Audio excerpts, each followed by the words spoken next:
जय गुरुदेव जय भीम। कांची टीवी देख रहा सारे दर्शकों का मैं एस के बैस एक बार फिर तो स्वागत करता हाँ तुहाडे अपने प्रोग्राम बेगमपुरा विच। सो अज जो साडे प्रोग्राम विच शख्सियत मेरे नाल मौजूद है वह हैं सूफियाना दरगाह प्रबंधक कमेटी पंजाब के प्रधान अते धार्मिक आगू साईं पप्पल शाह जी भरोंडियारा जी बारे। सो साईं जी पहला तुहाडा कांची टीवी से बहुत बहुत स्वागत है जी। बहुत बहुत धन्यवाद है सारिया संगतां नूं, सारे दर्शकों नूं। जय भीम, जय भारत, जय गुरुदेव, धन गुरुदेव जी।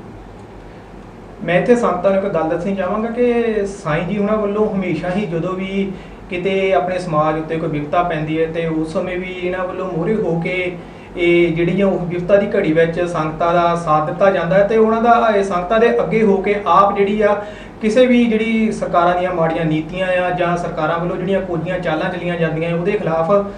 ਸੋ ਅੱਜ ਅਸੀਂ ਜਿਹੜੀ ਪ੍ਰੋਗਰਾਮ ਦੀ ਸ਼ੁਰੂਆਤ ਆ ਸਾਈਂ ਜੀ ਅਸੀਂ ਉਸ ਸਮੇਂ ਤੋਂ ਦਰਸ਼ਕਾਂ ਨੂੰ ਥੋੜੀ ਚਾਨਣਾ ਪਿਆ ਕਿ ਜਦੋਂ ਸ੍ਰੀ ਗੁਰੂ ਰਵਿਦਾਸ ਮਹਾਰਾਜ ਜੀ ਵੱਲੋਂ ਉਸ ਸਮੇਂ ਦੇ ਜਿਹੜੇ ਕਹਿ ਸਕਦੇ ਆ ਕਿ ਮਨੂਵਾਦੀ ਸੋਚ ਵਾਲੇ ਲੋਕ ਸਨ ਉਹਨਾਂ ਵੱਲੋਂ ਜਿਹੜੀਆਂ ਸਾਡੇ ਸਮਾਜ ਨਾਲ ਵਧੀਕੀਆਂ ਕੀਤੀਆਂ ਜਾਂਦੀਆਂ ਸਨ ਤੇ ਉਹਨਾਂ ਖਿਲਾਫ ਗੁਰੂ ਰਵਿਦਾਸ ਮਹਾਰਾਜ ਜੀ ਨੇ ਕਿਵੇਂ ਆਵਾਜ਼ ਬੁਲੰਦ ਕੀਤੀ।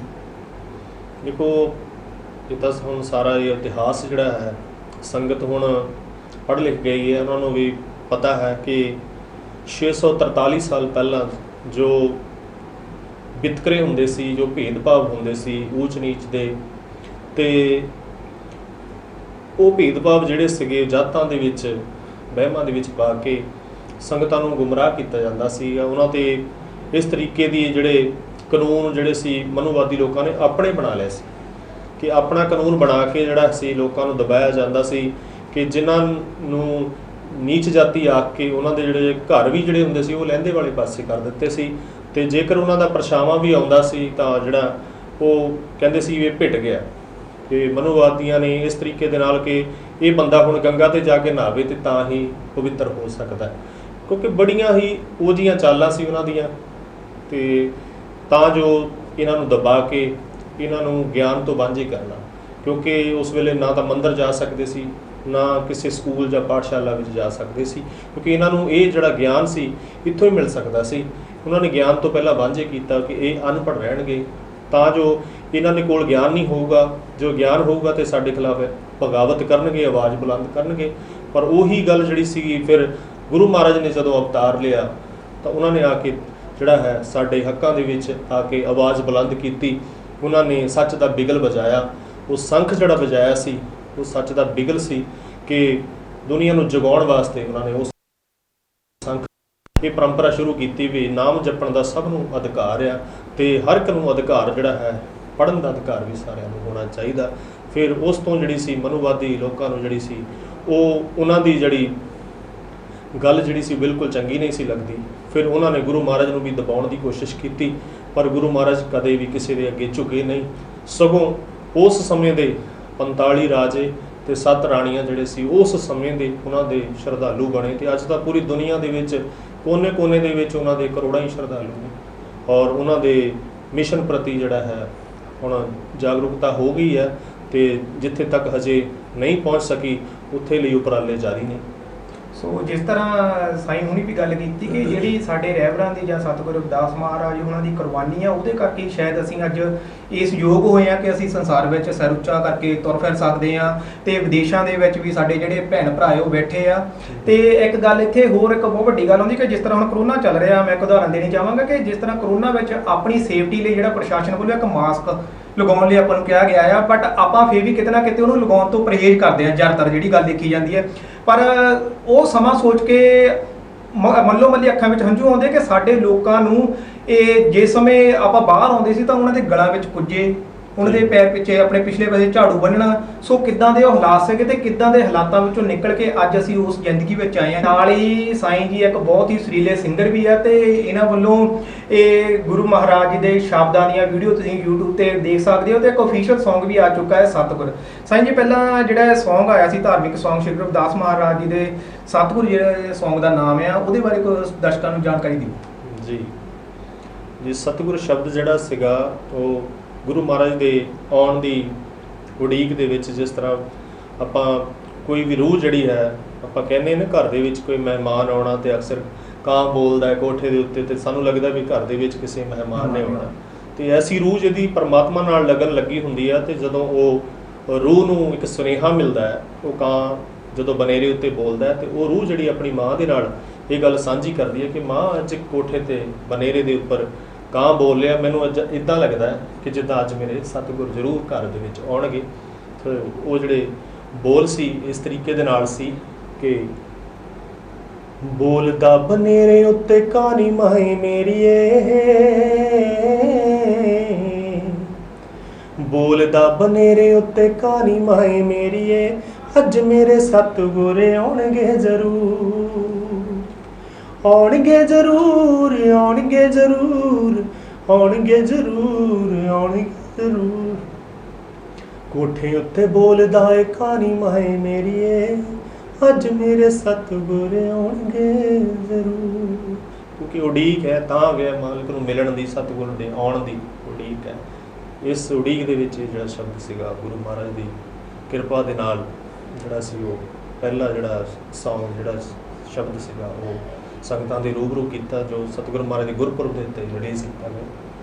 ਸੋ ਹੁਣ ਆਪਾਂ ਥੋੜ੍ਹਾ ਜਿਹਾ ਫਿਰ ਪਿੱਛੇ ਜਾਵਾਂਗੇ। ਜੇ ਪਿਛਲੇ ਸਾਲ ਦੀ ਮੈਂ ਗੱਲ ਕਰਾਂ ਤਾਂ ਇੱਕ ਕਹਿ ਸਕਦੇ ਹਾਂ ਕਿ ਜਿਹੜਾ ਮੌਕੇ ਦੀਆਂ ਸਰਕਾਰਾਂ ਉਹਨਾਂ ਵੱਲੋਂ ਵਰਤਾਇਆ ਗਿਆ ਸੀ ਦਿੱਲੀ ਵਿਖੇ ਸ਼੍ਰੀ ਗੁਰੂ ਰਵਿਦਾਸ ਮਹਾਰਾਜ ਜੀ ਦਾ ਇਤਿਹਾਸਕ ਜਿਹੜਾ ਮੰਦਿਰ ਤੁਗਲਕਾਬਾਦ ਵਿਖੇ ਸਥਿਤ ਸੀ ਉਹਨੂੰ ਢਹਿ ਢੇਰੀ ਕਰ ਦਿੱਤਾ ਗਿਆ।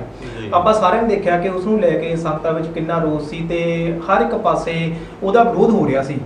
ਉਸ ਉੱਤੇ ਤੁਹਾਡਾ ਇੱਕ ਜਿਹੜੀ ਸਮੇਂ ਦੀਆਂ ਸਰਕਾਰਾਂ ਹੈ ਉਹਦੇ ਤੇ ਚੋਟ ਕਰਦਾ ਇੱਕ ਸ਼ਬਦ ਸੀ ਸ਼੍ਰੀ ਗੁਰੂ ਰਵਿਦਾਸ ਮਹਾਰਾਜ ਜੀ ਦਾ, ਉਹਦੇ ਬਾਰੇ ਥੋੜੀ ਜਿਹੀ ਉਸ ਜਿਹੜੀ ਘਟਨਾ ਸੀਗੀ ਉਹਦੇ ਬਾਰੇ ਜਾਣਕਾਰੀ ਤੇ ਨਾਲ ਹੀ ਜਿਹੜਾ ਉਹ ਸ਼ਬਦ ਹੈ ਉਹਦੇ ਦੋ ਬੋਲ ਵੀ। ਜੀ ਬਿਲਕੁਲ, ਉਹ ਬਹੁਤ ਹੀ ਦੁਖਦਾਈ ਘਟਨਾ ਸਾਡੇ ਸਮਾਜ ਦੇ ਵਿੱਚ ਘਟੀ ਹੈ, ਕਿਉਂਕਿ ਆਪਾਂ ਜਾਣਦੇ ਹਾਂ ਕਿ ਮਨੋਵਾਦੀ ਤਾਕਤਾਂ ਜਿਹੜੀਆਂ ਹਮੇਸ਼ਾ ਹੀ ਸਾਨੂੰ ਦਬਾਉਣ ਤੇ ਲੱਗੀਆਂ ਰਹਿੰਦੀਆਂ ਤੇ ਉਹ ਵੀ ਜਿਹੜਾ ਇੱਕ ਜ਼ਰੀਆ ਸੀਗਾ ਸਾਨੂੰ ਦਬਾਉਣ ਦੀ ਖਾਤਰ ਜਿਹੜਾ ਹੈ DDA ਨੇ ਸੁਪਰੀਮ ਕੋਰਟ ਦਾ ਸਹਾਰਾ ਲੈ ਕੇ ਸਾਡੇ ਸਤਿਗੁਰਾਂ ਦਾ ਜਿਹੜਾ ਪ੍ਰਾਚੀਨ ਗੁਰੂ ਘਰ ਸੀਗਾ ਦਿੱਲੀ ਦੇ ਵਿੱਚ, ਜਦੋਂ ਕਿ ਉਹ ਸਿਕੰਦਰ ਲੋਧੀ ਨੇ ਉੱਥੇ ਦੀ ਜਿਹੜੀ ਪ੍ਰੇਮ ਭੇਂਟ ਜਿਹੜੀ ਸੀ ਜ਼ਮੀਨ ਗੁਰੂ ਮਹਾਰਾਜ ਨੂੰ ਭੇਂਟ ਕੀਤੀ ਸੀ ਉਹਨਾਂ ਦੇ ਚਰਨਾਂ ਦੇ ਵਿੱਚ, ਕਿ ਉਹਨਾਂ ਨੂੰ ਭੇਂਟ ਕੀਤੀ ਸੀ। ਉਸ ਜਗ੍ਹਾ ਤੇ ਗੁਰੂ ਘਰ ਬਣਿਆ ਸੀ, ਪਰ ਉਹ ਲੋਕ ਜਿਹੜੇ ਸੀਗੇ ਕਿਉਂਕਿ ਉਹ ਬਹੁਤ ਮਹਿੰਗੀ ਜ਼ਮੀਨ ਹੈ ਅੱਜ ਦੇ ਸਮੇਂ ਦੇ ਅਨੁਸਾਰ, ਤਾਂ ਉਹਨਾਂ ਨੇ ਕਬਜ਼ਾ ਹੀ ਕੀਤਾ ਇੱਕ ਕਿਸਮ ਦਾ,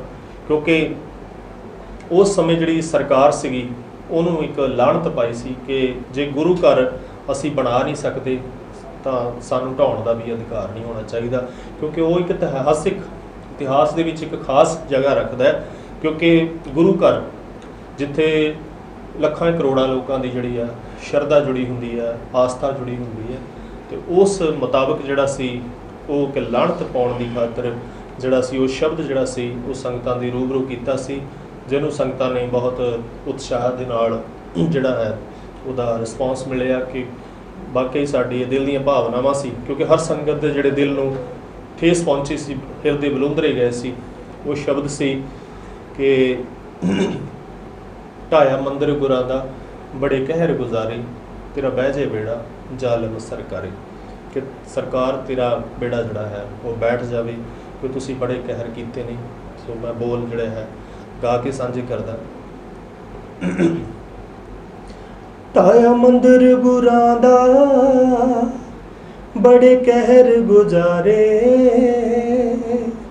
ਢਾਇਆ ਮੰਦਰ ਗੁਰਾਂ ਦਾ ਬੜੇ ਕਹਿਰ ਗੁਜ਼ਾਰੇ, ਤੇਰਾ ਬਹਿ ਜੇ ਬੇੜਾ ਜ਼ਾਲਮ ਸਰਕਾਰੇ, ਉਹ ਤੇਰਾ ਬਹਿ ਜੇ ਬੇੜਾ ਜ਼ਾਲਮ ਸਰਕਾਰੇ। ਇਸੇ ਨਾਲ ਹੀ ਮੇਰਾ ਇੱਕ ਨਿੱਕਾ ਸਵਾਲ ਕਿ ਜਿਹੜੀਆਂ ਲਿਖਤਾਂ ਆ ਜਿਹੜੇ ਤੁਸੀਂ ਸ਼ਬਦ ਗਾਉਂਦੇ ਹੋ ਤੁਸੀਂ ਆਪ ਲਿਖਦੇ ਹੋ ਜਾਂ ਫਿਰ ਕਿਸੇ ਦੀਆਂ ਜਿਹੜੀਆਂ ਰਚਨਾ ਹੁੰਦੀ ਹੈ? ਜੀ ਸਤਿਗੁਰ ਦੀ ਕਿਰਪਾ ਦੇ ਨਾਲ ਹੀ ਇਹ ਸ਼ਬਦ ਆਪ ਹੀ ਲਿਖੇ ਜਾਂਦੇ ਨੇ, ਉਹੀ ਲਿਖਾਉਂਦੇ ਨੇ ਤੇ ਉਹੀ ਸਾਰਾ ਕੁਝ ਕਰਵਾਉਂਦੇ ਨੇ। ਤੇ ਅੱਜ ਤੱਕ ਜਿੰਨੀਆਂ ਵੀ ਲਿਖਤਾਂ ਨੇ ਜੋ ਵੀ ਹੈ ਕੋਸ਼ਿਸ਼ ਕਰੀਦੀ ਆ ਕਿ ਆਪ ਹੀ ਲਿਖ ਕੇ ਜਿਹੜੀਆਂ ਉਹ ਪੇਸ਼ ਕੀਤੀਆਂ ਜਾਣ, ਪਰ ਅੱਗੇ ਹੁਣ ਜਿਹੜੇ ਕੁਝ ਸ਼ਬਦ ਜਿਹੜੇ ਆ ਹੋਰ ਆਉਣਗੇ ਜੋ ਵੱਖ-ਵੱਖ ਗੀਤਕਾਰਾਂ ਦੇ ਲਿਖੇ ਹੋਣਗੇ। ਸੋ ਕੋਸ਼ਿਸ਼ ਪਹਿਲੀ ਇਹੀ ਰਹੀ ਹੈ ਕਿ ਜਿੰਨੇ ਕਿ ਵੀ ਮਹਾਰਾਜ ਨੇ ਸੋਝੀ ਬਖਸ਼ਿਸ਼ ਕੀਤੀ ਹੈ ਉਹਦੇ ਹਿਸਾਬ ਦੇ ਨਾਲ ਜਿਹੜੇ ਹੈ, ਕਿਉਂਕਿ ਜੀਵਨੀਆਂ ਨੂੰ ਪੜ੍ਹ ਕੇ ਉਹਨਾਂ ਦੇ ਆਧਾਰ 'ਤੇ ਜਿਹੜਾ ਹੈ ਸਾਰੀ ਹੀ ਪ੍ਰਸੰਗ ਜਿਹੜੇ ਆ ਉਹ ਲਿਖੇ ਹੋਏ ਨੇ, ਕਿ ਵੱਖ-ਵੱਖ ਜਗ੍ਹਾ 'ਤੇ ਜਾ ਕੇ ਫਿਰ ਜਿਵੇਂ ਜਿਵੇਂ ਦਾ ਸਮਾਂ ਹੁੰਦਾ ਹੈ ਉਹਦੇ ਵਿੱਚ ਉਹ ਪ੍ਰਸੰਗ ਜਿਹੜੇ ਆ ਪੇਸ਼ ਕੀਤੇ ਜਾਂਦੇ ਨੇ। ਸੋ ਅਗਲੇ ਸਵਾਲ ਤੇ ਜਾਣ ਤੋਂ ਪਹਿਲਾਂ ਮੈਂ ਇਸੇ ਜਿਹੜਾ ਇਹੀ ਆਪਣਾ ਮੁੱਦਾ ਸੀ ਉਹਦੇ ਬਾਰੇ ਗੱਲ ਕਰਾਂਗੇ। ਇਸ ਸ਼ਬਦ ਤੋਂ ਬਾਅਦ ਤੁਹਾਡਾ ਇੱਕ ਹੋਰ ਸ਼ਬਦ ਆਇਆ ਸੀ ਕਿ ਸਤਿਗੁਰ ਦਾ ਮੰਦਿਰ ਉਸੇ ਜਗ੍ਹਾ ਬਣਾਵਾਂਗੇ। ਸੋ ਇਹ ਕਿਤੇ ਨਾ ਕਿਤੇ ਆਪਾਂ ਕਹਿ ਸਕਦੇ ਹਾਂ ਕਿ ਆਪਣਾ ਸੁਪਨਾ ਸਾਕਾਰ ਵੀ ਹੋਇਆ ਆ, ਕਿਉਂਕਿ ਆਪਾਂ ਨੂੰ ਹੁਣ ਜਿਸ ਤਰ੍ਹਾਂ ਉੱਥੇ ਇਹ ਮੰਦਿਰ ਬਣਾਉਣ ਦੀ ਇਜਾਜ਼ਤ ਫਿਰ ਤੋਂ ਮਿਲ ਗਈ ਹੈ, ਪਰ ਫਿਰ ਵੀ ਹੱਲੇ ਵੀ ਆ ਜਿਹੜੀ ਲੜਾਈ ਆ ਉਹ ਜਾਰੀ ਆ, ਕਿਉਂਕਿ ਜਿਹੜੀ ਜ਼ਮੀਨ ਪੂਰੀ ਆਪਾਂ ਨੂੰ ਹਲੇ ਤੱਕ ਨਹੀਂ ਮਿਲੀ ਹੈਗੀ। ਸੋ ਉਹ ਲੜਾਈ ਅੱਗੇ ਵੀ ਆਪਣੀ ਜਾਰੀ ਰਹੇਗੀ। ਸੋ ਉਹਦੇ ਦੋ ਬੋਲ ਵੀ ਜ਼ਰੂਰ ਸਾਂਝੇ ਕਰਦੇ ਜੀ। ਉਹ ਇਸ ਤਰ੍ਹਾਂ ਸੀਗਾ ਕਿ ਇਸ ਲਾਹਨਤ ਪਾਉਣ ਤੋਂ ਬਾਅਦ ਜਿਹੜੇ ਸੀ ਆਪਾਂ ਨੇ ਰੋਸ ਮੁਜ਼ਾਹਰੇ ਕੀਤੇ ਔਰ ਦਿੱਲੀ ਦੇ ਵਿੱਚ ਜਾ ਕੇ ਬਹੁਤ ਵੱਡਾ ਇਕੱਠ ਕਰਕੇ ਸਰਕਾਰ ਨੂੰ ਦੱਸਿਆ, ਗ੍ਰਿਫਤਾਰੀਆਂ ਵੀ ਦਿੱਤੀਆਂ ਜਿਹੜੀਆਂ ਵੀ ਅਸੀਂ ਕਦੇ ਵੀ ਇੱਕ ਕਦਮ ਜਿਹੜਾ ਪਿੱਛੇ ਨਹੀਂ ਹੁਣ ਕਰਾਂਗੇ। ਜਿਹੜੀ ਸਾਡਾ ਇਹ ਗੌਰਮੈਂਟ ਨੂੰ ਚੈਲੰਜ ਹੈ ਵੀ ਜਿਹੜਾ ਹੁਣ ਜਿਹੜਾ ਮੰਦਿਰ ਆ ਉਹ ਅਸੀਂ ਉਸੇ ਜਗ੍ਹਾ 'ਤੇ ਬਣਾ ਕੇ ਹਟਾਂਗੇ, ਚਾਹੇ ਸਾਨੂੰ ਕੁਰਬਾਨੀਆਂ ਦੇਣੀਆਂ ਪੈਣ, ਜੋ ਵੀ ਸਾਨੂੰ ਕਰਨਾ ਪਵੇ। ਗ੍ਰਿਫਤਾਰੀਆਂ ਵੀ ਹੋਈਆਂ ਪਰ ਅਖੀਰ ਜਿਹੜਾ ਹੈ ਅੱਜ ਉਹ ਸੁਪਨਾ ਸਾਨੂੰ ਸਾਕਾਰ ਵੀ ਹੁੰਦਾ ਨਜ਼ਰ ਆ ਰਿਹਾ, ਕਿਉਂਕਿ ਸੁਪਰੀਮ ਕੋਰਟ ਨੇ ਜਿਹੜੀ ਹੈ 400 ਗਜ਼ ਹਜੇ ਜ਼ਮੀਨ ਜਿਹੜੀ ਦਿੱਤੀ ਹੈ ਔਰ ਉਹਦੇ ਲਈ ਕੇਸ ਜਿਹੜਾ ਹਜੇ ਬਾਕੀ ਜ਼ਮੀਨ ਦੇ ਲਈ ਚੱਲ ਰਿਹਾ ਹੈ। ਉਹ ਵੀ ਜ਼ਮੀਨ ਜਿਹੜੀ ਆਪਾਂ ਇੱਕ ਨਾ ਇੱਕ ਦਿਨ ਲੈ ਕੇ ਰਵਾਂਗੇ। ਸੋ ਇਹ ਸੀ ਵੀ ਅਣਖ ਦੀ ਖਾਤਰ ਮਰਨੋਂ ਨਾ ਘਬਰਾਵਾਂਗੇ, ਸਤਿਗੁਰਾਂ ਦਾ ਮੰਦਿਰ ਉਸੇ ਜਗ੍ਹਾ ਬਣਾਵਾਂਗੇ। ਤੇ ਭਾਈ ਅਸੀਂ ਅਣਖ ਦੇ ਨਾਲ ਜੀਣਾ ਹੈ ਔਰ ਮਰਨੋਂ ਨਹੀਂ ਹੁਣ ਘਬਰਾਉਣਾ, ਤੇ ਜਿਹੜਾ ਸਤਿਗੁਰਾਂ ਦਾ ਮੰਦਿਰ ਆ ਅਸੀਂ ਉੱਥੇ ਬਣਾ ਕੇ ਪਿੱਛੇ ਮੁੜਾਂਗੇ। ਉਨੀ ਦੇਰ ਤੱਕ ਅਸੀਂ ਪਿੱਛੇ ਨਹੀਂ ਮੁੜਾਂਗੇ। ਔਰ ਅੱਜ ਵੀ ਆਪਾਂ ਉਸੇ ਜਿਹੜੇ ਪਹਿਰਾ ਦੇ ਰਹੇ ਹਾਂ ਕਿ ਜਿੰਨੀ ਦੇਰ ਤੱਕ ਸਾਰੀ ਜ਼ਮੀਨ ਜਿਹੜੀ ਹੈ ਆਪਾਂ ਨੂੰ ਮਿਲ ਨਹੀਂ ਜਾਂਦੀ, ਉਨੀ ਦੇਰ ਤੱਕ ਸਾਡਾ ਸੰਘਰਸ਼ ਜਿਹੜਾ ਇਸੇ ਤਰ੍ਹਾਂ ਜਾਰੀ ਰਹੂਗਾ, ਚਾਹੇ ਜਿਸ ਤੱਕ ਵੀ ਹੱਦ ਤੱਕ ਵੀ ਜਾਣਾ ਪਵੇਗਾ। ਸਾਰੀ ਸੰਗਤ ਜਿਹੜੀ ਹੈ ਉਸ ਗੁਰੂ ਘਰ ਦੇ ਲਈ ਕੁਰਬਾਨੀਆਂ ਦੇਣ ਲਈ ਅੱਜ ਵੀ ਤਿਆਰ ਬੈਠੇ। ਸੋ ਦੋ ਬੋਲ ਇਹ ਜ਼ਰੂਰ ਹੋ ਜਾਣ, ਕਿਉਂਕਿ ਗਾ ਕੇ ਜਿਹੜਾ ਇੱਕ ਵੱਖਰਾ ਇਹ ਨਜ਼ਾਰਾ ਆਉਂਦਾ ਹੈ ਜਾਂ ਆਨੰਦ ਮਿਲਦਾ ਹੈ ਸੰਗਤ ਨੂੰ, ਉਹ ਇਸ ਤਰ੍ਹਾਂ ਜਿਸ ਤਰ੍ਹਾਂ ਤੁਸੀਂ ਹੁਣ ਇੱਕ ਨਾਰਮਲੀ ਬੋਲ ਕੇ ਦੱਸ ਦਿੱਤਾ ਉਹ ਨਹੀਂ ਆਉਂਦਾ। ਸੋ ਪਲੀਜ਼ ਇਹਦੇ ਦੋ ਬੋਲ ਜ਼ਰੂਰ ਹੋ ਜਾਣ। ਅਣਖ ਦੀ ਖਾਤਰ ਮਰਨਾ, ਅਣਖ ਦੀ ਖਾਤਰ ਮਰਨਾ, ਮਰਨੋਂ ਨਾ ਘਬਰਾਵਾਂਗੇ, ਮਰਨੋਂ ਨਾ ਘਬਰਾਵਾਂਗੇ।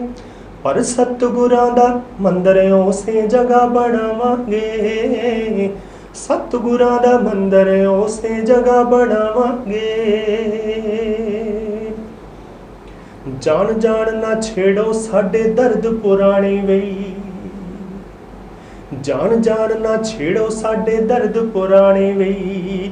ਵਾਰ ਅਸਾਂ ਜੇ ਕੀਤੇ ਤੁਹਾਤੋਂ ਸਹੇ ਨਾ ਜਾਣੇ ਵੇ। ਪਾਏ ਤੁਸੀਂ ਜੇ ਇੱਕੀ, ਪਾਏ ਤੁਸੀਂ ਜੇ ਇੱਕੀ, 31 ਪਾ ਕੇ ਜਾਵਾਂਗੇ, 31 ਪਾ ਕੇ ਜਾਵਾਂਗੇ। ਸਤਿਗੁਰਾਂ ਦਾ ਮੰਦਿਰ ਉਸੇ ਜਗ੍ਹਾ ਬਣਾਵਾਂਗੇ, ਸਤਿਗੁਰਾਂ ਦਾ ਮੰਦਿਰ ਉਸੇ ਜਗ੍ਹਾ ਬਣਾਵਾਂਗੇ। ਸਹੀ ਤੁਹਾਨੂੰ ਲੱਗਦਾ ਕਿਤੇ ਨਾ ਕਿਤੇ ਜਿਸ ਤਰ੍ਹਾਂ ਇਹ ਹੁਣ ਜਿਵੇਂ ਆਪਣੀ ਗੱਲ ਕਰਾਂਗੇ, ਜਿਸ ਤਰ੍ਹਾਂ ਤੁਸੀਂ ਇਹ ਸ਼ਬਦ ਗਾਇਆ ਤਾਂ ਇੱਕ ਵੱਖਰੀ ਤਰ੍ਹਾਂ ਦਾ ਜੋਸ਼ ਆਉਂਦਾ ਆ। ਇਹ ਕਿਤੇ ਨਾ ਕਿਤੇ ਆਪਾਂ ਕਹਿ ਸਕਦੇ ਹਾਂ ਕਿ ਜਿਹੜੇ ਹੁਣ ਦੇ ਸਾਡੇ ਸਮਾਜ ਦੇ ਸਿੰਗਰ ਕਹਿ ਸਕਦੇ ਜਾਂ ਆਪਾਂ ਜਿਹਨਾਂ ਦੀ ਆਵਾਜ਼ ਵਧੀਆ ਆ, ਉਹਨਾਂ ਨੂੰ ਕਿਤੇ ਨਾ ਕਿਤੇ ਅੱਗੇ ਆ ਕੇ ਆਪਣੇ ਜਿਹੜੇ ਰਹਿਬਰ ਆ ਉਹਨਾਂ ਦੀਆਂ ਲਿਖਤਾਂ ਆ ਜਾਂ ਉਹਨਾਂ ਦੀ ਜੀਵਨੀ ਉਹਦੇ ਬਾਰੇ ਇਹ ਕੁਛ ਨਾ ਕੁਛ ਸਮੇਂ-ਸਮੇਂ ਤੇ ਪੇਸ਼ ਕਰਦੇ ਰਹਿਣਾ ਚਾਹੀਦਾ, ਤਾਂ ਜੋ ਜਿਹੜੀ ਸਾਡੀ ਨੌਜਵਾਨ ਪੀੜ੍ਹੀ ਆ ਉਹ ਆਪਣੇ ਜਿਹੜੇ ਰਹਿਬਰਾਂ ਦੇ ਜਿਹੜੇ ਉਹਨਾਂ ਦੀ ਜੀਵਨੀ ਸੀ, ਉਹਨਾਂ ਦੀਆਂ ਕੁਰਬਾਨੀਆਂ ਆ, ਉਹਨਾਂ ਤੋਂ ਜਾਣੂ ਹੋ ਸਕੇ। ਦੇਖੋ ਇਹ ਆਪਣੀ ਆਪਣੀ ਸੋਚ ਆ।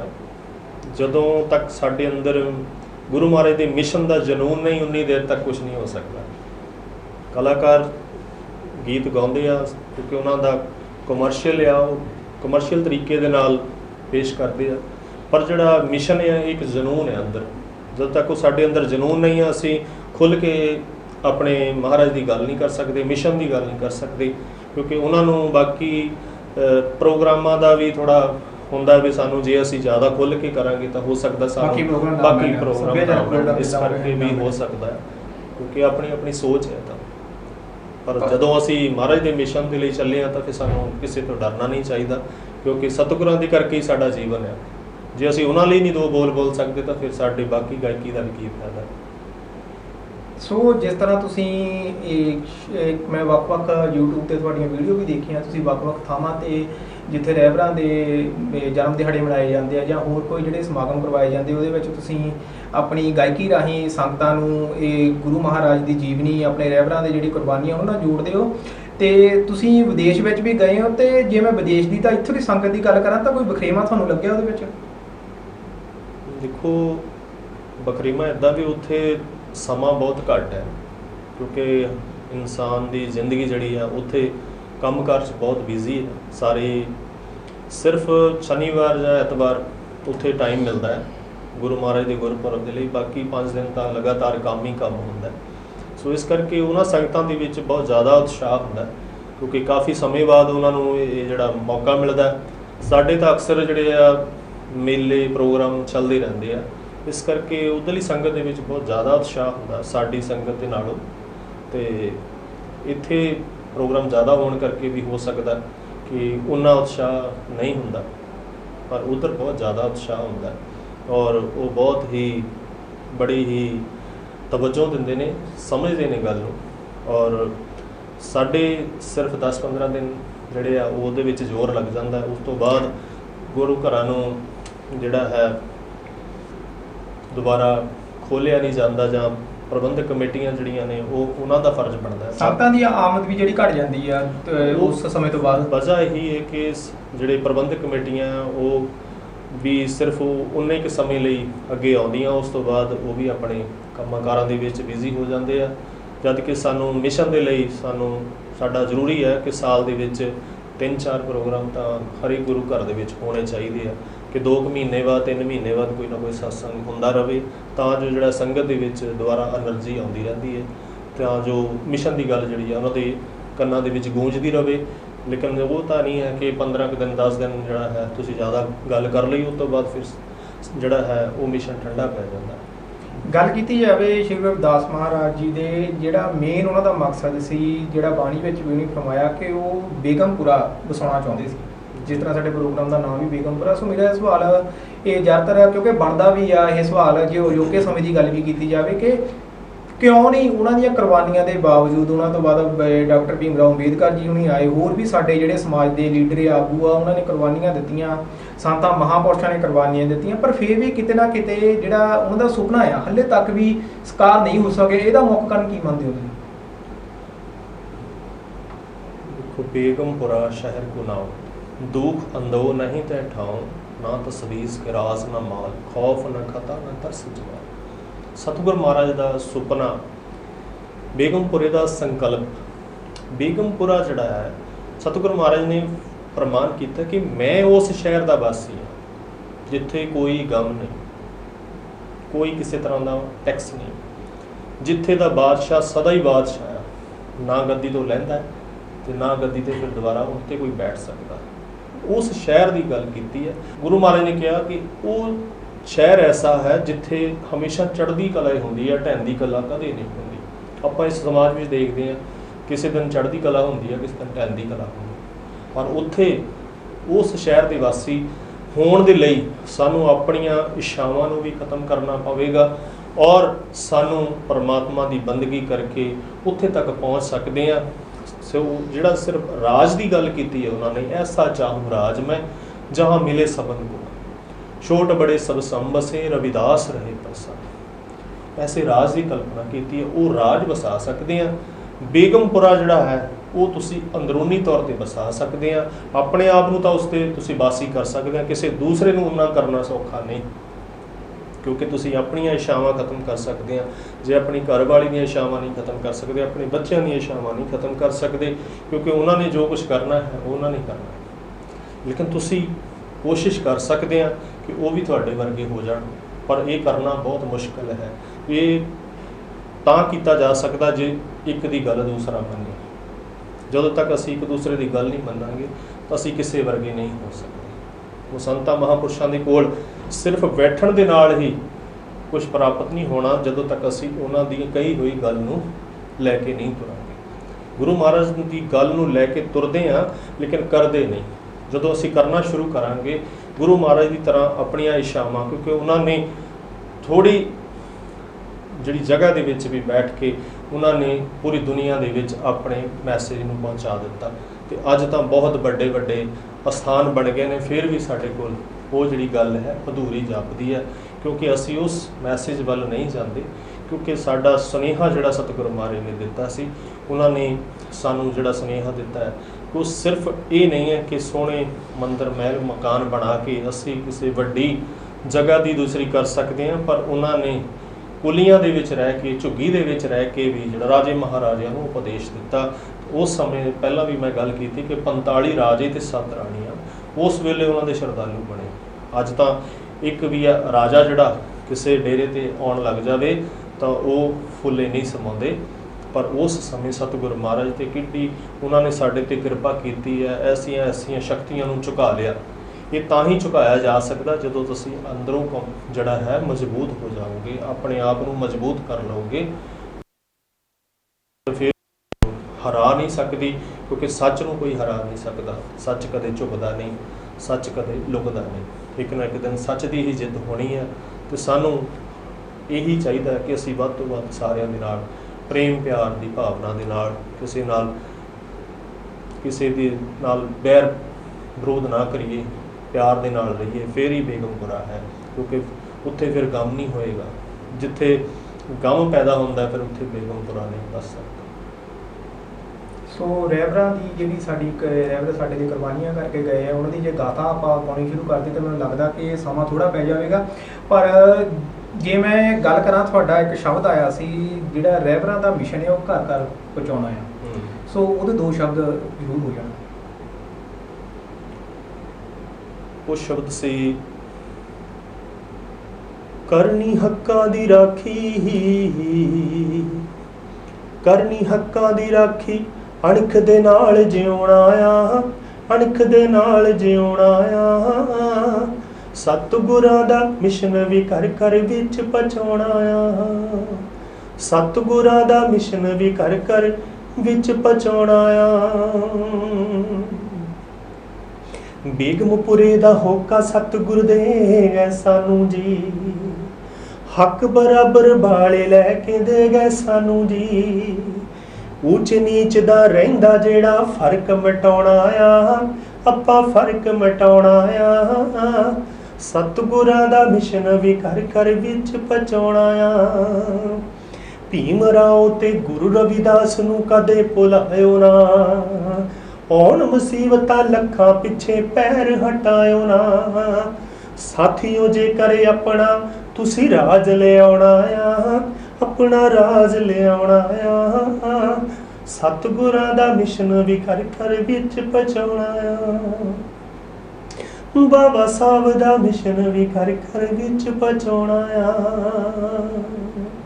ਸੋ ਸਾਡੀਆਂ ਸੰਗਤਾਂ ਨੂੰ ਵੀ ਇਹ ਸਮਝਣ ਦੀ ਲੋੜ ਆ ਕਿ ਸਾਡੇ ਰਹਿਬਰਾਂ ਦਾ ਮਕਸਦ ਵੀ ਇਹੀ ਸੀ ਕਿ ਜਿਹੜਾ ਸਾਡਾ ਸਮਾਜ ਹੈ ਉਹਦਾ ਰਾਜ ਆਵੇ। ਸੋ ਇਹ ਹੁਣ ਤਾਂ ਪ੍ਰੋਗਰਾਮ ਦਾ ਜਿਹੜਾ ਟਾਈਮ ਹੈ ਉਹ ਸਮਾਪਤ ਹੋਣ ਦੀ ਦਹਿਲੀਜ਼ ਉੱਤੇ ਪਹੁੰਚ ਚੁੱਕਾ ਹੈ। ਸੋ ਸਾਈਂ ਜੀ ਕਾਂਚੀ ਟੀਵੀ ਵੱਲੋਂ ਤੁਹਾਡਾ ਬਹੁਤ ਬਹੁਤ ਧੰਨਵਾਦ, ਤੁਸੀਂ ਟਾਈਮ ਕੱਢ ਕੇ ਸਾਡੇ ਸਟੂਡੀਓ ਵਿੱਚ ਆਏ। ਜੈ ਗੁਰਦੇਵ ਜੈ ਭੀਮ ਜੀ। ਬਹੁਤ ਬਹੁਤ ਧੰਨਵਾਦ ਹੈ ਸਾਰੇ ਹੀ ਕਾਂਚੀ ਟੀਵੀ ਦਾ ਔਰ ਸਾਰੀਆਂ ਸੰਗਤਾਂ ਦਾ, ਸਾਰੇ ਸਰੋਤਿਆਂ ਦਾ ਜਿਨ੍ਹਾਂ ਨੇ ਇਸ ਪ੍ਰੋਗਰਾਮ ਦਾ ਆਨੰਦ ਮਾਣਿਆ, ਔਰ ਬਹੁਤ ਬਹੁਤ ਧੰਨਵਾਦ ਸਾਰੀ ਟੀਮ ਦਾ। ਤੁਹਾਡਾ ਵੀ SK ਬੈਂਸ ਸਾਹਿਬ ਬਹੁਤ ਬਹੁਤ ਧੰਨਵਾਦ ਹੈ। ਸੋ ਉਮੀਦ ਕਰਦੇ ਹਾਂ ਕਿ ਸਾਡਾ ਜੋ ਮਿਸ਼ਨ ਹੈ ਉਹ ਕਾਮਯਾਬ ਹੋਵੇ ਸਤਿਗੁਰੂ ਮਹਾਰਾਜ ਦੀ ਕਿਰਪਾ ਦੇ ਸਦਕਾ, ਔਰ ਇਹੋ ਜਿਹੇ ਪ੍ਰੋਗਰਾਮ ਜਿਹੜੇ ਹੈ ਹੋਰ ਹੁੰਦੇ ਰਹਿਣ ਤਾਂ ਜੋ ਸੰਗਤਾਂ ਦੇ ਨਾਲ ਜਿਹੜੀ ਸਾਂਝ ਪੈਂਦੀ ਰਹੇ ਤੇ ਮਿਸ਼ਨ ਦੀ ਗੱਲ ਚੱਲਦੀ ਰਹੇ। ਸੋ ਕਾਂਚੀ ਟੀਵੀ ਵੱਲੋਂ ਜੋ ਸਾਡੇ ਰਹਿਬਰਾਂ ਦਾ ਮਿਸ਼ਨ ਹੈ ਉਹ ਅੱਗੇ ਵੀ ਇਸੇ ਤਰ੍ਹਾਂ ਉਹਨੂੰ ਜਿਹੜੀ ਚਾਲ ਆ ਉਹਨੂੰ ਤੋਰੀ ਰੱਖਾਂਗੇ ਤਾਂ ਜੋ ਜਿਹੜਾ ਉਹਦਾ ਸੁਪਨਾ ਸੀ ਕਿਤੇ ਨਾ ਕਿਤੇ ਅਸੀਂ ਪੂਰੀ ਕਰਨ ਦੀ ਕੋਸ਼ਿਸ਼ ਕਰ ਸਕੀਏ। ਸੋ ਇਸੇ ਨਾਲ ਹੀ ਮੈਨੂੰ SK ਬੈਂਸ ਨੂੰ ਦਿਓ ਇਜਾਜ਼ਤ। ਧੰਨਵਾਦ।